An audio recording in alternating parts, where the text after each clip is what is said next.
प्रभु यीशु मसीह के नाम में सलाम दोस्तों। आप सबों का आपके ही प्रिय बाइबल अध्ययन कार्यक्रम सत्य वचन में पुनः स्वागत है। हम इस अध्ययन के द्वारा निरंतर परमेश्वर के वचनों के गहरे भेदों को आपके साथ बांटने का प्रयास कर रहे हैं, जिनमें हम इन दिनों लेवी व्यवस्था की पुस्तक पर मनन कर रहे हैं। हम इसमें हाल में बलिदानों के प्रकार और उनकी विशेषताओं को जानने का प्रयास कर रहे हैं। हमने अब तक होम बलि, अन्न बलि, मेल बलि को देखा है और आज हम चौथे अध्याय के प्रथम 12 वचनों में पाप के स्वभाव और पाप बलि को देखेंगे। 5 बलिदानों में से 2 असुगंध बलिदान होते हैं, जिनमें पाप बलि पहला है। पाप बलि को 5 प्रकार के पापों के लिए या पापों में विभाजित किया गया है। उनमें एक है अज्ञानता का पाप। अगर कोई मनुष्य अनजाने में परमेश्वर की आज्ञाओं के विरुद्ध पाप कर बैठे तो वह इस श्रेणी में आता है।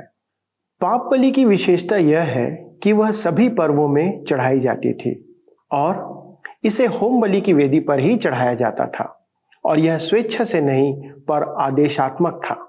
पापों के प्रकार में यह दूसरा है याजकों या सेवा करने वाले लोगों का पाप। आज हम इसे भी विस्तार से देखेंगे कि वे कौन से पाप हैं और उनके लिए किस प्रकार बलिदान आवश्यक है। चलिए हम अपने मनन को आरंभ करते हैं और गहराई से इन बलिदानों को जानते हैं। आज हम अपने अध्ययन को अध्याय 4 से आरंभ करेंगे और इसमें हम पाप बलि की विधि के विषय में चर्चा करेंगे, जिसमें देखेंगे कि यह पाप मनुष्य के स्वभाव में ही है। तो आइए हम अपने अध्ययन को आरंभ करें और आज के विषय को देखें। विषय है पाप बलि, अर्थात पाप एक स्वभाव जैसा। मित्रों, यह असुखद सुगंध बलियों में प्रथम है। तीनों सुखदायक सुगंध बलि मसीह को उसके महिमामय चरित्र में निखारती है। दूसरी 2 असुखद सुगंध बलि पाप के लिए क्रूस पर किए गए मसीह के कार्यों को दर्शाती है। मित्रों, पाप बलि पाप को स्वाभाविक मानती है और दोष बलि पाप के कार्य को प्रकट करती है। आप जानते हैं कि मानव स्वभाव से ही पापी है और जो कुछ वह कार्य करता है उसी के कारण पापी ठहरता है। वह करता वही है जो पाप है, क्योंकि पाप उसके स्वभाव में है। मित्रों, पाप बलि के अनेक ऐसी विशेषताएं हैं जो उसे दूसरी बलि से अलग करती हैं तथा उसके महत्व को प्रदर्शित करती हैं। इसमें पहला है, यह किसी भी चढ़ावे से विस्तार पूर्वक वर्णित है, क्योंकि दूसरे 4 चढ़ावों की अपेक्षा यह दुगुनी है।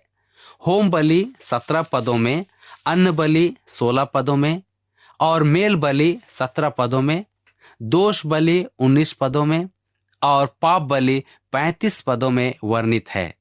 स्पष्ट है कि परमेश्वर की आत्मा ने भी इसे बहुत महत्वपूर्ण समझा है।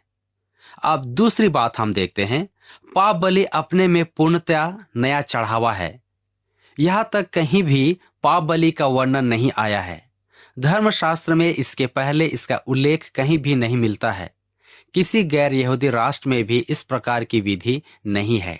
अब तीसरी बात हम देखते हैं, व्यवस्था के दिए जाने के समय से यह सबसे प्रमुख और महत्वपूर्ण चढ़ावा है। आप जानते हैं कि मानव वास्तव में व्यवस्था दिए जाने के पहले से ही पापी है, परंतु व्यवस्था के द्वारा उसे इस बात का स्पष्ट रूप से पता चला कि वह पापी है। पाप बलि सभी पर्वों में चढ़ाई जाती थी।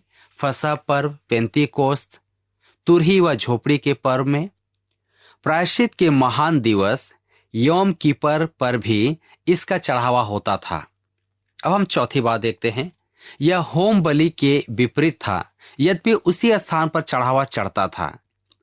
जिस स्थान में होम बलि पशु वध किया जाता है, उसी में पाप बलि पशु भी यहोवा के सम्मुख बलि किया जाए, वह परम पवित्र है। लेवी व्यवस्था की पुस्तक 6 अध्याय उसके 25 पद में हम इसे पाते हैं। मित्रों, जहां होम बलि समाप्त होती है वहां से पाप बलि का आरंभ होता है। होम बलि मसीह कौन है का वर्णन करती है। पाप बलि से मसीह ने क्या किया का बोध होता है। होम बलि में मसीह परमेश्वर द्वारा स्थापित महान और पवित्र आदर्शों की भरी पूर्ति करते हैं, तो पाप बलि द्वारा मानव की गहन और निराशमय आवश्यकताओं की पूर्ति करते हैं। मित्रों, होम बलि में मसीह की बहुमूल्यता तथा पाप बलि में पाप के प्रति उसकी घृणा का आभास देखने को मिलता है। होम बलि व अग्नि बलि स्वेच्छा से दी जाने वाली चढ़ावा है, परंतु पाप बलि के लिए आदेश है। होम बलि ऊपर की ओर उठता है, पाप बलि नीचे उंडेला जाता है। एक ऊपर चढ़ता है, दूसरा नीचे गिरता है। आइए अब हम इसकी रूपरेखा को देखें। असुगंध सुगंध बलि अर्थात चढ़ावे, अध्याय 4 और 5 में।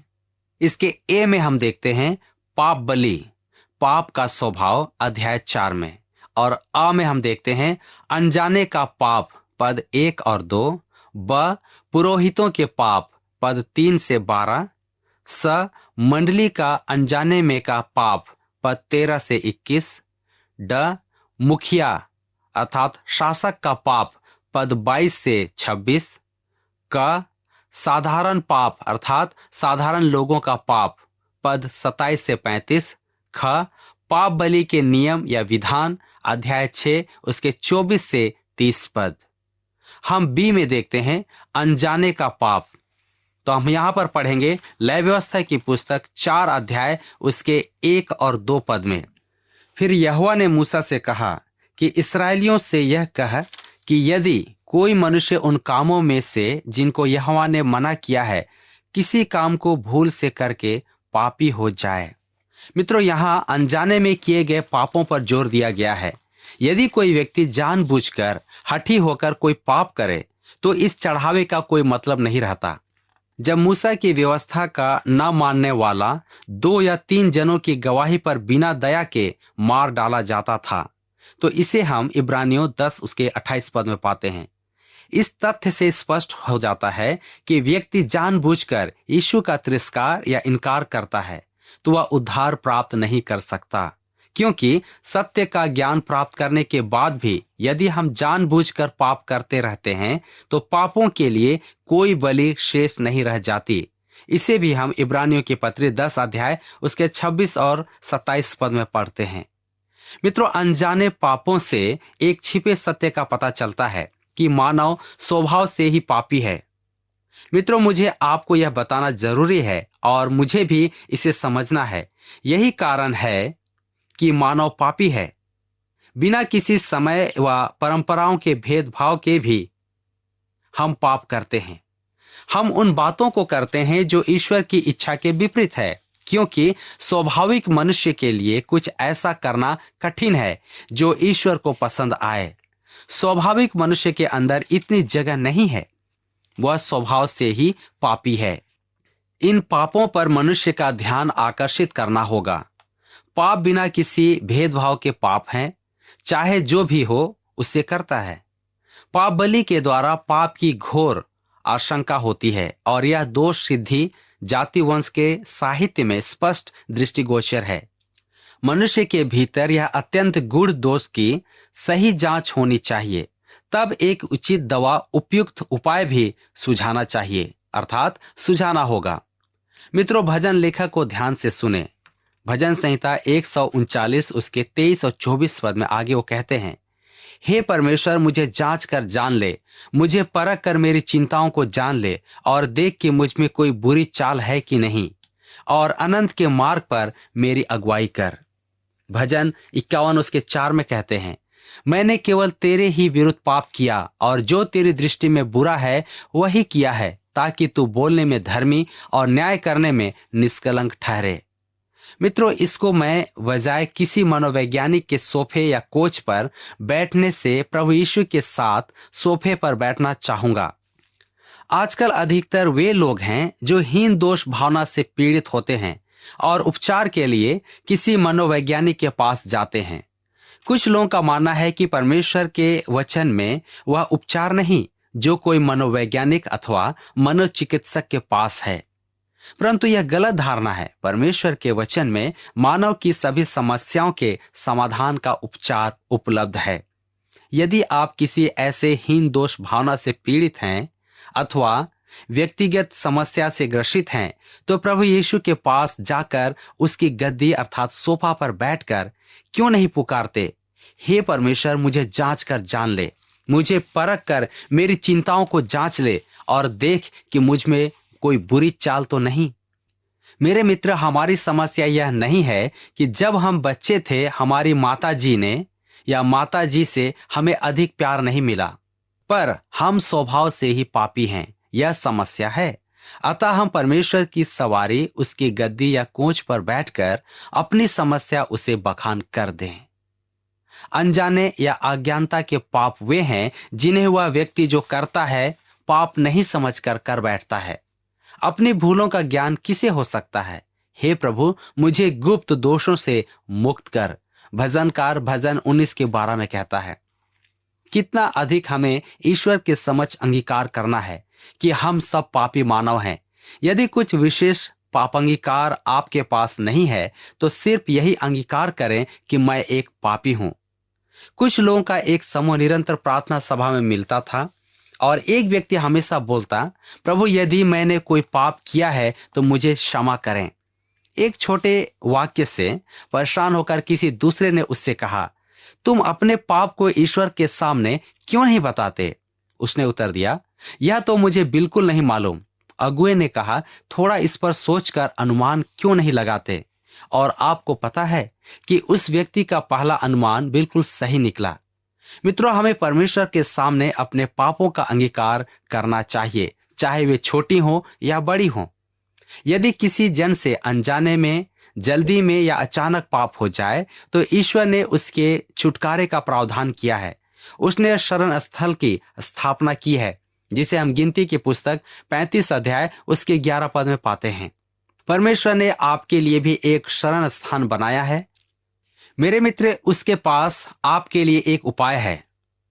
हे मेरे बालकों, मैं यह बातें तुम्हें इसलिए लिखता हूं कि तुम पाप न करो, और यदि कोई पाप करे तो पिता के पास हमारा एक सहायक है, अर्थात धार्मिक यीशु मसीह।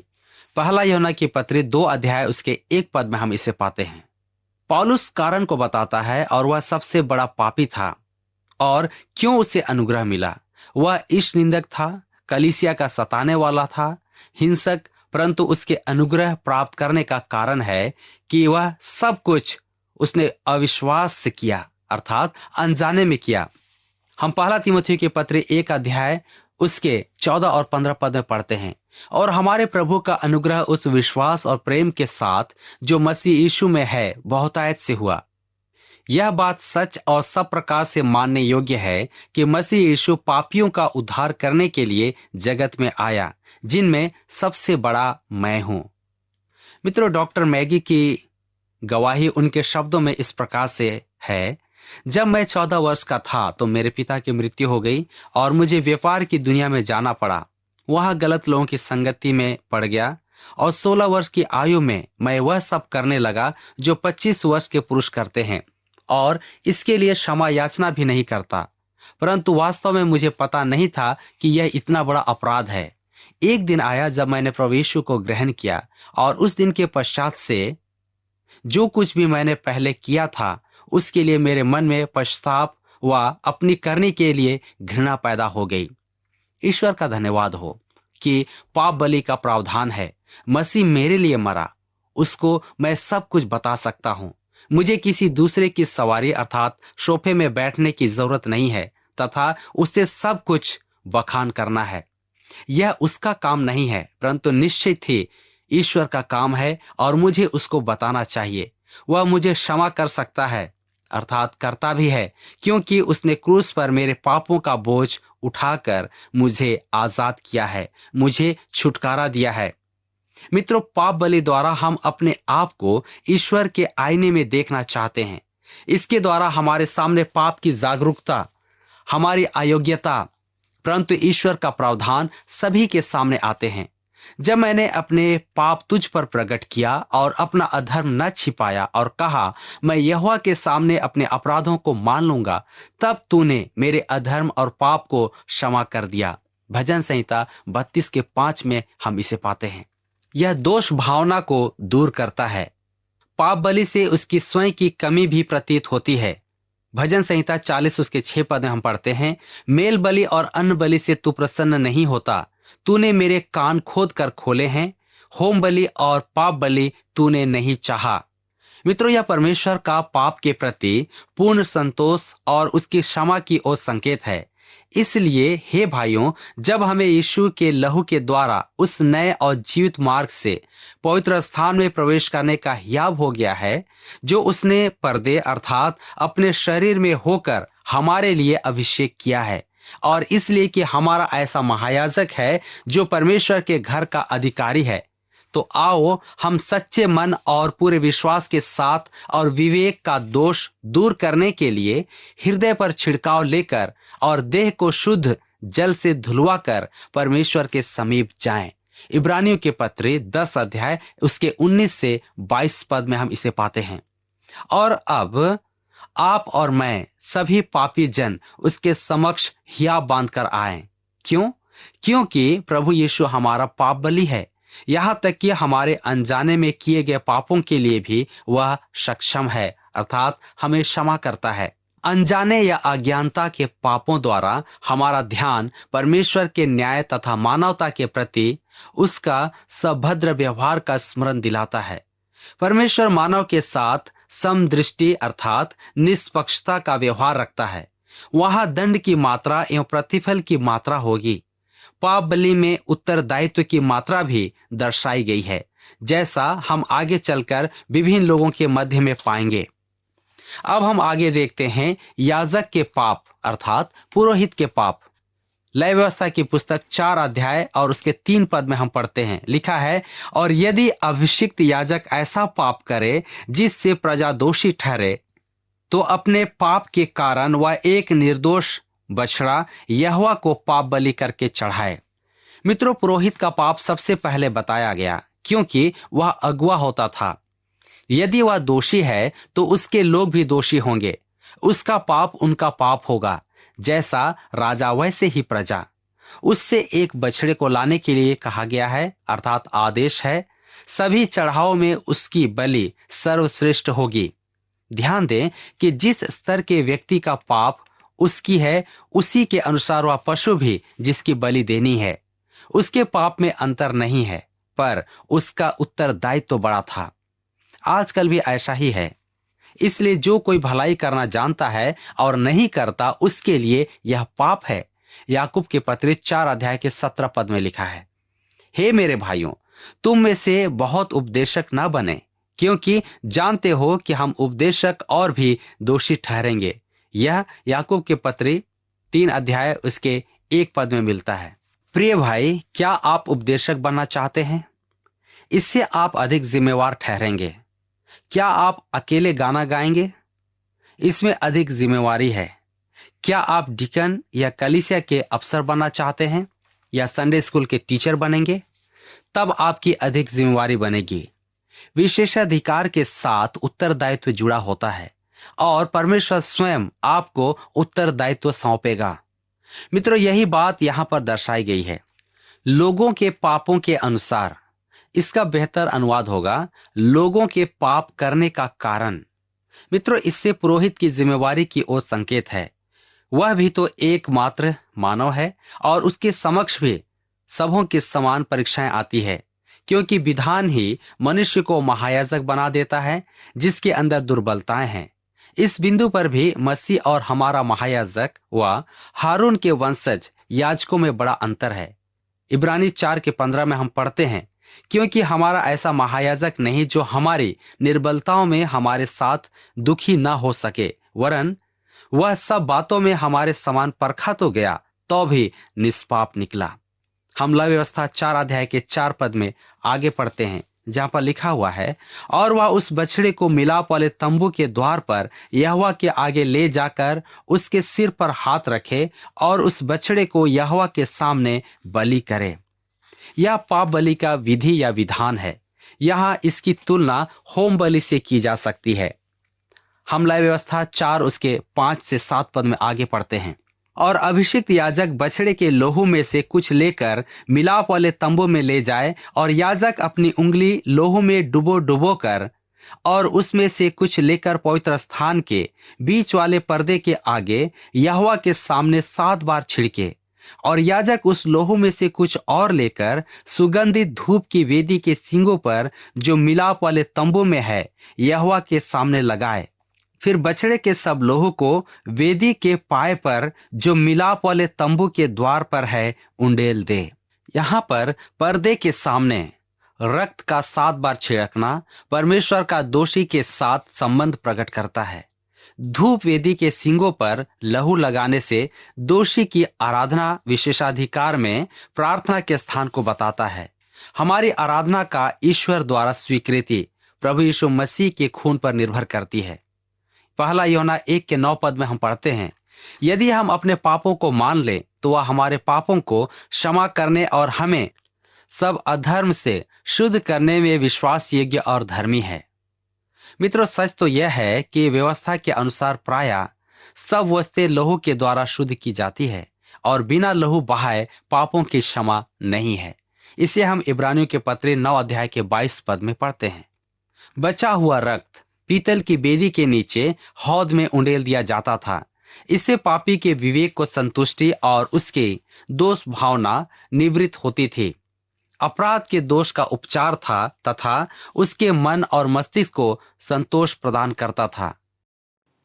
प्रिय दोस्तों, पाप बलि में परमेश्वर ने सबसे पहले अनजाने में किए गए पापों को रखा है। पर एक प्रश्न हमारे सामने आता है, क्या हम अनजाने में कोई पाप कर सकते हैं? मेरे विचार से कोई भी पाप भूलवश नहीं हो सकता। यदि हम जानते हैं कि वह पाप है तब, क्योंकि हर एक पाप के पहले हमारे हृदय और विवेक में यह बात आती है कि यह गलत है, परमेश्वर की इच्छा के विरुद्ध है। यह और बात है कि हम उस आवाज को दबा देते हैं और अपने मन की करते हैं। अनजाने में किया गया पाप वह है जो हम नहीं जानते हैं कि पाप है और हम तब करते हैं।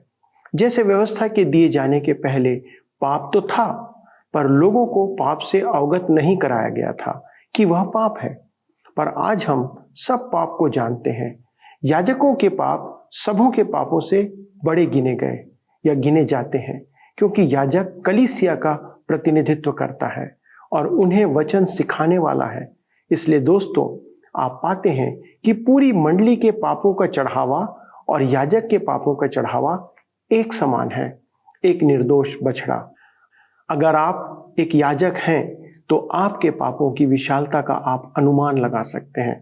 परमेश्वर ने हमें याजक पद इसलिए प्रदान किया है कि हम उसकी सेवा में लोगों का प्रतिनिधित्व कर सकें, पापी मनुष्यों की याचनाओं को परमेश्वर के सामने ला सकें। फिर भी अगर याजक जानबूझकर पाप करे तो उसका क्या अंजाम होना चाहिए, ये आप सोच सकते हैं। तो भी यह परमेश्वर का अनुग्रह है कि उसने हमें पाप बलि का विकल्प प्रदान किया है प्रभु यीशु मसीह के रूप में, कि हम अपने पापों को मानकर अपने सिद्ध महायाजक के द्वारा परमेश्वर से उन पापों की क्षमा प्राप्त कर सकें। आइए हम प्रार्थना के द्वारा अपने पापों को परमेश्वर के सामने मान लें।